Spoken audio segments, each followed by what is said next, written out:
Hello friends, welcome to Indian study पर आपका स्वागत है। दोस्तों, आज के इस वीडियो में मैं आप लोगों के लिए UP triple S C PET के लिए रीजनिंग, स्ट्रेटजी के और करंट अफेयर्स का इंपॉर्टेंट टेस्ट लेकर के आ जाऊं, जो कि आपके आने वाले एग्जाम के लिए बेहद इंपॉर्टेंट है। वीडियो को एंड तक जरूर देखिएगा, क्योंकि लास्ट में मैं आपसे क्वेश्चन भी पूछूंगा और उसका आंसर आपको कमेंट बॉक्स में बताना होगा। साथ ही साथ इस वीडियो की पीडीएफ डिस्क्रिप्शन में टेलीग्राम चैनल का लिंक दिया हुआ है, वहां से आप प्राप्त कर सकते हैं।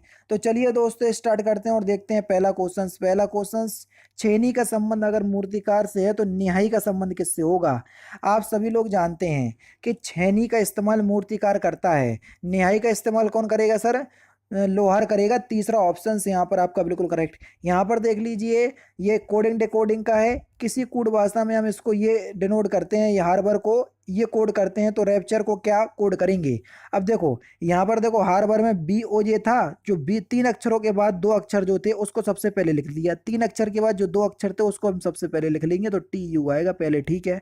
उसके बाद यहाँ पर देखने का प्रयास कीजिएगा, क्या आएगा सर? टी यू आएगा, ठीक है।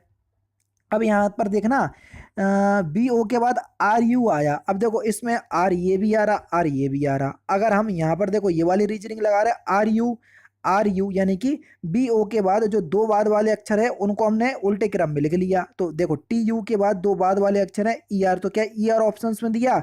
कहीं भी नहीं दिया। तो यहाँ की ये वाली रीजनिंग नहीं लग रही जो हमने सोची है। तो जाहिर सी बात है, जो पहले नंबर वाला आर है और बाद वाला यू, ये यूज हुआ है। बाद वाला यू इनने क्या, पहले नंबर वाला आर पहले लिख दिया, बाद वाला यू इनने बाद में लिख दिया। इसी प्रकार से देखो, यहाँ पर देखो टी यू है, तो टी यू तो ये था ही, पहले वाला क्या है पी, बाद वाला क्या है आर, यानी कि टी यू पी आर हो रहा है। टी यू पी आर कौन से ऑप्शंस में दिया? दूसरे ऑप्शंस में दिया, तो दूसरा ऑप्शन यहाँ पर आपका बिल्कुल क्या होगा सर? करेक्ट हो जाएगा। समझ गए? चलो नेक्स्ट क्वेश्चन। यहाँ पर देखो, रीना अस्मिता की पत्नी है, ठीक है। रीना जो है अस्मित की, सॉरी माफ कीजिएगा, रीना किसकी पत्नी है? अस्मित की पत्नी है, अस्मित की पत्नी है रीना, ठीक है। इसको प्लस कर लिया हमने। आदित्य रानी का पति है, पत्नी है, और आदित्य रानी का पति है। रानी के ससुर रीना के इकलौती बेटी सिया के दादा हैं। चलो भैया, सिया के दादा हैं कौन? रीना के ससुर, रीना के ससुर, रीना के जो ससुर हैं कोई भी होंगे। रीना की इकलौती बेटी सिया, तो रीना की इकलौती बेटी भी ये कौन है? सिया, सिया के दादा हैं, सिया के दादा हैं ये, ठीक है। सिया के दादा हैं। अस्मित का आदित्य से क्या संबंध है, ये आपको बताना है, ठीक है। और आदित्य जो है वो रानी का पति है, आदित्य जो है वो रानी का पति है, आदित्य जो है वो रानी का पति है। आदित्य ये कौन है? रानी का पति है, ठीक है, रानी का पति है, हमने यहाँ पर लिख लिया। आदित्य रानी का पति है, और यहाँ पर रीना है, ठीक है। रीना के ससुर रानी के, अरे माफ कीजिएगा, रानी के ससुर, हमने रीना पढ़ लिया, यही तो गलती हो गई। रानी के ससुर, रानी के जो ससुर हैं वो रीना की इकलौती बेटी, रीना की इकलौती बेटी के दादा हैं। यानी कि जो रीना है वो रानी के जो ससुर है वो रीना के भी ससुर हैं। समझ रहे? आदित्य और अस्मित एक दूसरे के कौन है? भाई हैं, सीधी सी बात है। तो बस तीसरा ऑप्शन करेक्ट, यहाँ रानी की जगह हमने रीना पढ़ लिया था, बस हो गया काम, है ना। तीसरा ऑप्शन करेक्ट, ठीक है। नेक्स्ट क्वेश्चन आपके सामने, 5 जनवरी 2011 को बृहस्पतिवार था, तो 1 जनवरी 2013 को क्या होगा? देखो, 5 जनवरी 2011 को बृहस्पतिवार, तो 5 जनवरी 2012 को क्या होगा सर? आप बोलोगे सर गुरुवार। और 5 जनवरी 2013 को क्या होगा? क्योंकि लीप ईयर के आगे चल रहे, तो शुक्रवार शनिवार, यानी कि शनिवार होगा। जब 5 जनवरी को शनिवार होगा तो एक दिन पहले शुक्रवार होगा, फिर एक दिन पहले 3 को क्या होगा सर? गुरुवार होगा, फिर एक दिन पहले आपका क्या होगा सर? जल्दी बताओ, जल्दी बताओ क्या होगा? बृहस्पतिवार। और उससे एक दिन पहले क्या हो जाएगा सर? जल्दी से बताओ, उससे एक दिन पहले, बृहस्पतिवार से एक दिन पहले बृहस्पतिवार से एक दिन पहले क्या हो जाएगा सर? बुधवार होगा कि नहीं होगा? जल्दी बताओ।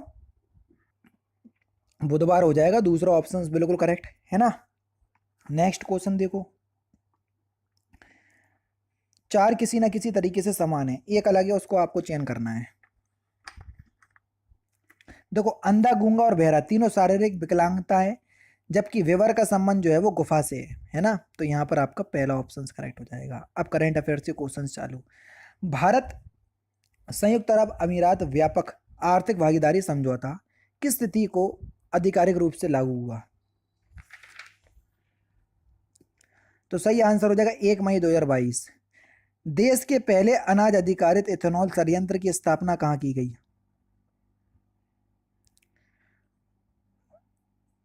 पूड़िया।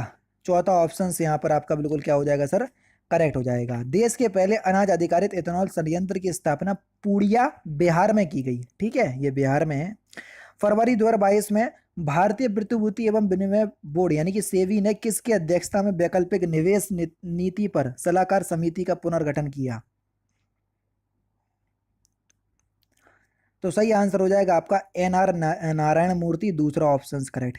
मई 2022 में इंडियन ऑयल कॉरपोरेशन ने असम के किस जिले में पायलट आधार पर मेथनॉल के मिश्रण वाला M15 पेट्रोल लॉन्च किया?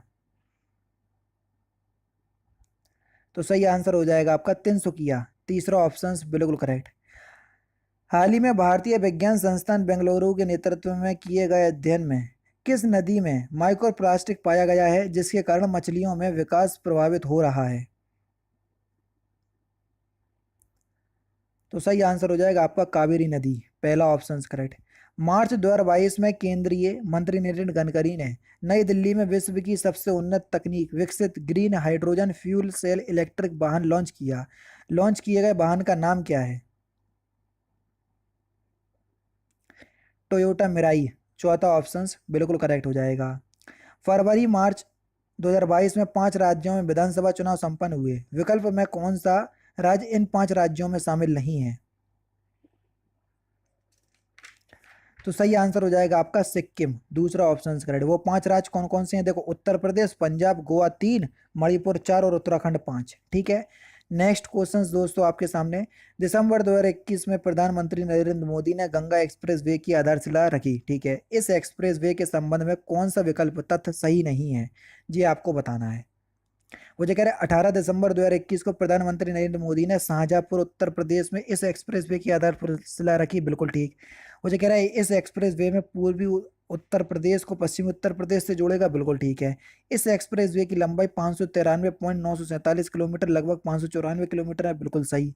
ये एक्सप्रेसवे मेरठ जिले के बिरमती गांव से शुरू होकर वाराणसी जिले के समनपुर गांव पर समाप्त होगा, बस यही जो है वो गलत हो जाएगा। चौथा ऑप्शन यहाँ पर आपका बिल्कुल करेक्ट हो जाएगा, क्योंकि ये एक्सप्रेस वे मेरठ जिले के बिजौली गांव से प्रारंभ होकर प्रयागराज जिले के जुड़ापुर दांडू गांव पर समाप्त होगा। समझ रहे? तो बस चौथा ऑप्शन गलत हो जाएगा। अगस्त 2021 में राष्ट्रपति में से मंजूरी मिलने के बाद 127वें संविधान संशोधन विधेयक 2021 को किस अधिनियम के रूप में अधिसूचित किया? तो सही आंसर आपका क्या हो जाएगा सर? 105वां संशोधन अधिनियम 2021, तीसरा ऑप्शन करेक्ट। नवंबर 2021 में कौन स्वीडन की पहली महिला प्रधानमंत्री बनी? बढ़िया क्वेश्चन से जल्दी बताओ। तो सही आंसर हो जाएगा आपका मैगडेलेना एंडरसन, चौथा option correct. Hariprasad Chaurasia fill in the blanks बजाने के लिए जाने जाते हैं। हरिप्रसाद चौरसिया का संबंध किस वाद्य यंत्र से है? तो सही आंसर हो जाएगा आपका बांसुरी, तीसरा ऑप्शन करेक्ट। नेक्स्ट क्वेश्चन, द्वीप क्षेत्रों सहित भारत के समुद्र तट की अनुमानित लंबाई कितनी है? तो सही आंसर हो जाएगा आपका 7516.6 किलोमीटर, तीसरा ऑप्शन करेक्ट है ना, 7516.6 किलोमीटर। निम्नलिखित में से कौन सा देश एशियान का सदस्य नहीं है? तो सही आंसर आपका क्या हो जाएगा सर? चीन, दूसरा ऑप्शन यहाँ पर आपका बिल्कुल क्या हो जाएगा सर? करेक्ट हो जाएगा। एशियान का फुल फॉर्म आप जानते हैं, association of south east Asian nation. इसका गठन 1967 में किया गया था और कुल 5 सदस्य जो है वो इसमें शामिल हुए। ठीक है, कौन कौन से? इंडोनेशिया, थाईलैंड, फिलीपींस, मलेशिया और मलेशिया और सिंगापुर। ठीक है, इसका मुख्यालय जो है वो जकार्ता में है। स्टार्टिंग में तो 5 सदस्य थे लेकिन प्रेजेंट टाइम में 10 सदस्य हैं। ठीक है, इंडोनेशिया हो गया, Malaysia, Philippines, Vietnam, Cambodia, Myanmar, Thailand, Singapore, Brunei और लाओस। ये पूरे 10 प्रेजेंट टाइम में है, जब बना था तो 5 सदस्य थे। ठीक है, BC रॉय पुरस्कार किस क्षेत्र में दिया जाता है? ये क्वेश्चन आपका अभी हाल ही UP SSC जो लेखपाल का एग्जाम हुआ था उसमें पूछा गया था। तो सही आंसर हो जाएगा चिकित्सा के क्षेत्र में, तीसरा ऑप्शन करेक्ट। निम्नलिखित में से दुनिया का सबसे छोटा पक्षी कौन सा है? हमिंग बर्ड, पहला ऑप्शन करेक्ट। धनपत राय श्रीवास्तव किस नाम से मशहूर है? प्रेमचंद्र, पहला ऑप्शन करेक्ट। अप्रैल 2022 में मीडिया फाउंडेशन द्वारा वर्ष 2021 का उत्कृष्ट महिला पत्रकार का चमेली देवी जैन पुरस्कार किसे प्रदान करने की घोषणा की गई? जल्दी बताओ, चार ऑप्शंस आपके सामने ये दिए। तो सही आंसर हो जाएगा आरिफा जौहरी, चौथा ऑप्शन बिल्कुल करेक्ट हो जाएगा। किस देश ने पुरुषों की बैडमिंटन टीम प्रतियोगिता थॉमस कप 2022 का खिताब जीता? थॉमस कप किसने जीता? पहली बार जीता भारत ने, पहला option correct. Crunch time Narendra Modi national security crisis नामक पुस्तक किसने लिखी? डॉक्टर श्रीराम चौलैया, दूसरा ऑप्शन करेक्ट। और लास्ट क्वेश्चंस के प्रतिवर्ष पृथ्वी दिवस कब मनाया जाता है? तो इस क्वेश्चंस का आंसर आप मुझे कमेंट बॉक्स में बताएंगे। तो दोस्तों ये थे आपके करंट अफेयर्स, स्ट्रेटेजिक जीके और रीजनिंग के इंपॉर्टेंट क्वेश्चंस जो कि आपके आने वाले एग्जाम के लिए बेहद इंपॉर्टेंट हैं। वीडियो अगर आपको अच्छी लगी हो तो प्लीज़ दोस्तों वीडियो को लाइक और शेयर जरूर कर दीजिएगा। मिलते हैं फिर नेक्स्ट क्लास में, नेक्स्ट सेशन में। जय हिंद, जय भारत।